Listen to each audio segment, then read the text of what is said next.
Assalamualaikum warahmatullahi wabarakatuh. Perkenalkan, nama saya Nur Alfa Nadila dari kelas 6 APG PAUD. Di sini saya akan mempresentasikan 3 keterampilan dasar mengajar sebagai guru. Sebelum masuk ke inti, kita harus tahu apa itu keterampilan dasar mengajar.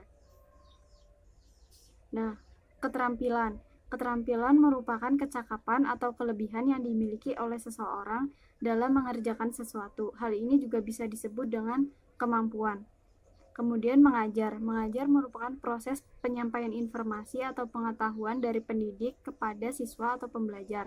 Mengajar adalah salah satu tugas pokok guru. Oleh karena itu, dibutuhkan kompetensi profesional maupun seminar atau workshop yang mendukung untuk meningkatkan kemampuan guru dalam mengajar. Karena sepintar-pintarnya guru dalam menguasai materi, ia juga harus terampil dalam menerapkan materi tersebut. Maksudnya dia bisa menyampaikannya itu dengan benar. Dalam mengajar ada dua kemampuan pokok yang harus dikuasai oleh seorang guru, yaitu yang pertama, menguasai materi atau bahan ajar yang akan diajarkan, atau bisa disebut what to teach. Terus kemudian yang kedua, menguasai metodologi atau cara membelajarkannya. Jadi guru itu harus seimbang gitu antara menguasai materi dan juga menguasai bagaimana cara menerapkan materi tersebut kepada anak. Nah, sedangkan keterampilan dasar mengajar itu seperangkat kecakapan yang harus dimiliki oleh pendidik dalam proses belajar mengajar di lingkungan belajar. Nah, keterampilan dasar ini masuk ke dalam yang nomor 2 tadi. Keterampilan dasar apa sih yang dimaksud? Nah, yang pertama itu ada keterampilan dasar membuka dan menutup pembelajaran, kemudian keterampilan menjelaskan, keterampilan bertanya baik itu secara dasar ataupun berlanjut, kemudian keterampilan mengadakan variasi, keterampilan memberikan penguatan, keterampilan mengelola kelas, keterampilan membelajarkan kelompok kecil dan perorangan, dan yang terakhir keterampilan memimpin diskusi kelompok kecil. Namun saya di sini hanya akan menjelaskan 3 keterampilan dasar, yaitu keterampilan membuka dan menutup pembelajaran serta keterampilan menjelaskan. Sebelum kita ke arah yang lebih dalam, kita harus mengetahui apa saja prinsip pelaksanaan keterampilan dasar mengajar tersebut. Yang pertama, kesesuaian. Nah, kesesuaian itu misalnya kesesuaian harus memperhatikan dan disesuaikan dengan komponen pembelajaran. Misal ya, ketika guru menerapkan keterampilan dalam memberi stimulus dengan media pembelajaran maupun metode, maka harus disesuaikan juga dengan tujuan atau kompetensi pembelajaran, kondisi siswa, materi ajar, dan juga unsur pembelajaran lainnya. Kemudian yang kedua, kreatif dan inovatif, untuk menciptakan suasana dan pembelajaran yang menarik dan menyenangkan. Nah, jadi misalnya itu dalam membuka pembelajaran, guru bisa memberikan ilustrasi atau gambaran tentang tema yang akan dibawakan gitu. Bisa juga dengan tanya jawab gitu. Kemudian penggunaan berbagai media yang menarik dan terikat dengan tema pembelajaran. Jadi guru bisa menggunakan beberapa media pembelajaran yang sesuai dengan tema yang akan dibawakan pada hari tersebut. Kemudian ketepatan atau akurasi, agar terciptanya proses pembelajaran yang efektif dan efisien. Nah, jadi misalnya saat kita membuat pola komunikasi dengan cara bertanya pada anak, namun tidak ada respon dari anak, maka guru harus mengubah caranya atau strateginya. Kemudian manfaat. Pembelajaran harus memperhatikan manfaat atau kegunaan terhadap perkembangan anak. Jadi dalam penggunaan keterampilan dasar mengajar haruslah memiliki nilai dan manfaat untuk meningkatkan kualitas guru maupun pembelajarannya. Kemudian motivasi. Nah, pembelajaran itu harus membangkitkan perhatian dan motivasi siswa. Karena dengan begitu, selama proses pembelajaran, perhatian dan motivasi siswa itu akan terjaga.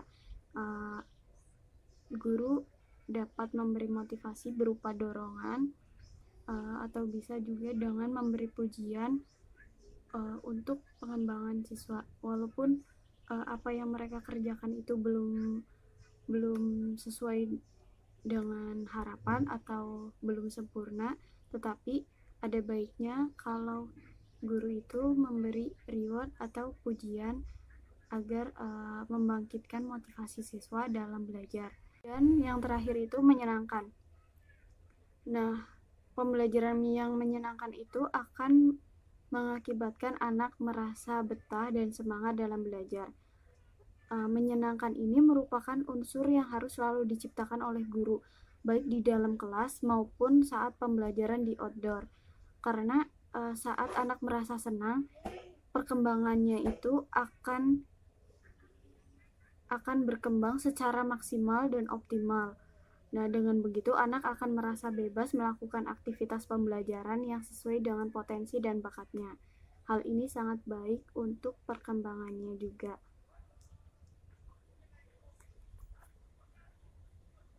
Kemudian macam-macam keterampilan dasar. Tadi sudah saya sebutkan, tetapi yang akan saya jelaskan itu hanya 3. Yang pertama itu keterampilan membuka pembelajaran, yaitu maksudnya kegiatan guru dalam mengawali proses pembelajaran. Kemudian yang kedua, menjelaskan, atau keterampilan ini itu keterampilan guru dalam menyampaikan bahan pelajaran kepada siswa. Yang ketiga, menutup, kegiatan mengakhiri kegiatan inti pembelajaran. Yang pertama itu membuka pembelajaran. Adapun tujuannya yaitu untuk menarik perhatian siswa, menumbuhkan motivasi belajar siswa, memberi acuan tentang pembelajaran yang akan dilaksanakan.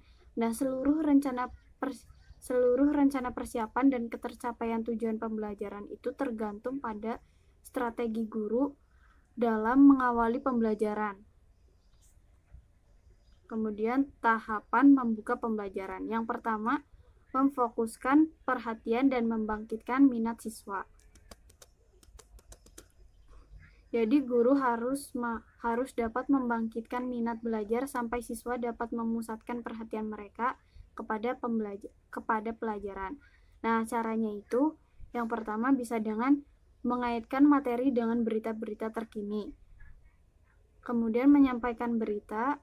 Nah, selain itu juga bisa menggunakan alat bantu atau media pembelajaran, memvariasikan gaya mengajarnya, menyinggung tugas-tugas yang dilakukan siswa, dan mengandaikan persoalan. Kemudian menimbulkan motivasi. Nah, cara untuk menimbulkan motivasi sendiri itu bisa dengan memberi kehangatan dan menunjukkan sikap antusias. Kemudian menimbulkan rasa ingin tahu, mengemukakan ide yang bertentangan. Yang ketiga, memberi acuan. Nah, memberi acuan ini merupakan usaha mengemukakan secara spesifik dan singkat serangkaian alternatif yang memungkinkan siswa memperoleh gambaran yang jelas mengenai hal-hal yang akan dia pelajari dan apa saja cara yang hendak ditempuh dalam mempelajari materi pembelajaran. Nah, caranya itu bisa dengan yang pertama, guru menjelaskan tujuan pembelajarannya, menyampaikan garis besar pelajaran, menjelaskan langkah-langkah kegiatan pembelajaran. Dan tahapan yang terakhir itu mengaitkan pelajaran yang telah dipelajari dengan topik baru. Nah, setiap pelajaran yang baru diajarkan merupakan kurikulum yang sudah ditetapkan. Jadi, pelajaran itu harus tetap dihubungkan dengan pelajaran-pelajaran lain yang telah dikuasai oleh siswa agar menarik perhatian dan pengetahuan mereka akan materi tersebut itu lebih dalam. Dan itu bisa dengan misal guru mengajukan pertanyaan untuk mengetahui sejauh mana pemahaman siswa tentang buah-buahan sebelum mereka mempelajari tentang sayuran gitu. Kemudian yang kedua, keterampilan menjelaskan. Keterampilan guru dalam menyampaikan bahan pembelajaran kepada siswa secara lisan yang terencana dan sistematis sehingga bahan pelajaran yang disampaikan guru tersebut dengan mudah dipahami siswa. Nah, seorang guru dalam menguasai suatu bahan pelajaran akan sia-sia apabila ia kurang atau tidak mampu menguasai keterampilan menjelaskan. Jadi dan juga sebaliknya seperti itu. Jadi keduanya itu harus seimbang seperti yang sudah saya sampaikan di awal tadi. Nah, idealnya adalah seorang guru menguasai bahan pelajaran yang diampunya dan mempunyai strategi dalam menjelaskan bahan pelajaran tersebut secara efektif sehingga lebih mudah dipahami oleh siswa. Terdapat beberapa prinsip yang harus diperhatikan guru dalam memberikan suatu penjelasan. Yang pertama itu harus memperhatikan waktu. Penjelasan dapat diberikan selama pembelajaran. Nah, jadi seperti anak usia dini itu kan suka sekali bertanya. Dia itu memiliki rasa ingin tahu yang tinggi kan. Jadi guru bisa memberi penjelasan baik di awal, di tengah maupun di akhir pembelajaran. Kemudian pembelajaran harus menarik perhatian siswa. Nah, dalam hal ini guru dapat menggunakan berbagai media pembelajaran maupun kegiatan-kegiatan yang menyenangkan. Kemudian menjawab siswa. Penjelasan dapat diberikan untuk menjawab pertanyaan siswa. Nah, penjelasan ini itu dapat diberikan untuk menjawab pertanyaan siswa atau materi yang sudah direncanakan. Kemudian sesuai dengan tujuan pembelajaran. Harus sesuai dengan tujuan dan bermakna bagi siswa. Dan yang terakhir, sesuai kemampuan siswa. Harus sesuai dengan latar belakang dan kemampuan siswa. Nah, jika peserta didiknya adalah usia TK atau 4-5 tahun, maka guru itu harus menjelaskan konsep tersebut secara konkret dan nyata. Kemudian menutup pembelajaran. Nah, menutup pembelajaran itu dilakukan untuk memperoleh gambaran menyeluruh tentang semua materi pembelajaran yang telah dipelajari. Nah, kemudian di sini kita melihat cara menutup pembelajaran. Yang pertama itu reviewing atau meninjau kembali materi yang telah disampaikan oleh guru. Dan kemudian juga evaluasi atau penilaian.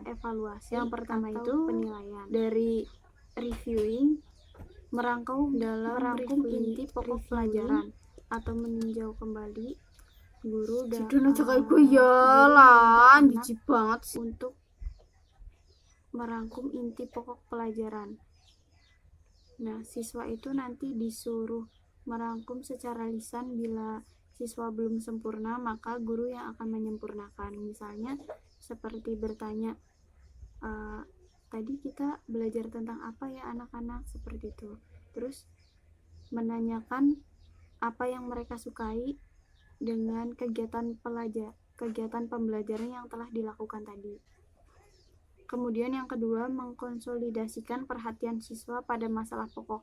Nah, hal ini itu bertujuan agar informasi yang diterima siswa itu dapat membangkitkan minat dan kemampuannya terhadap pelajaran selanjutnya. Kemudian evaluasi.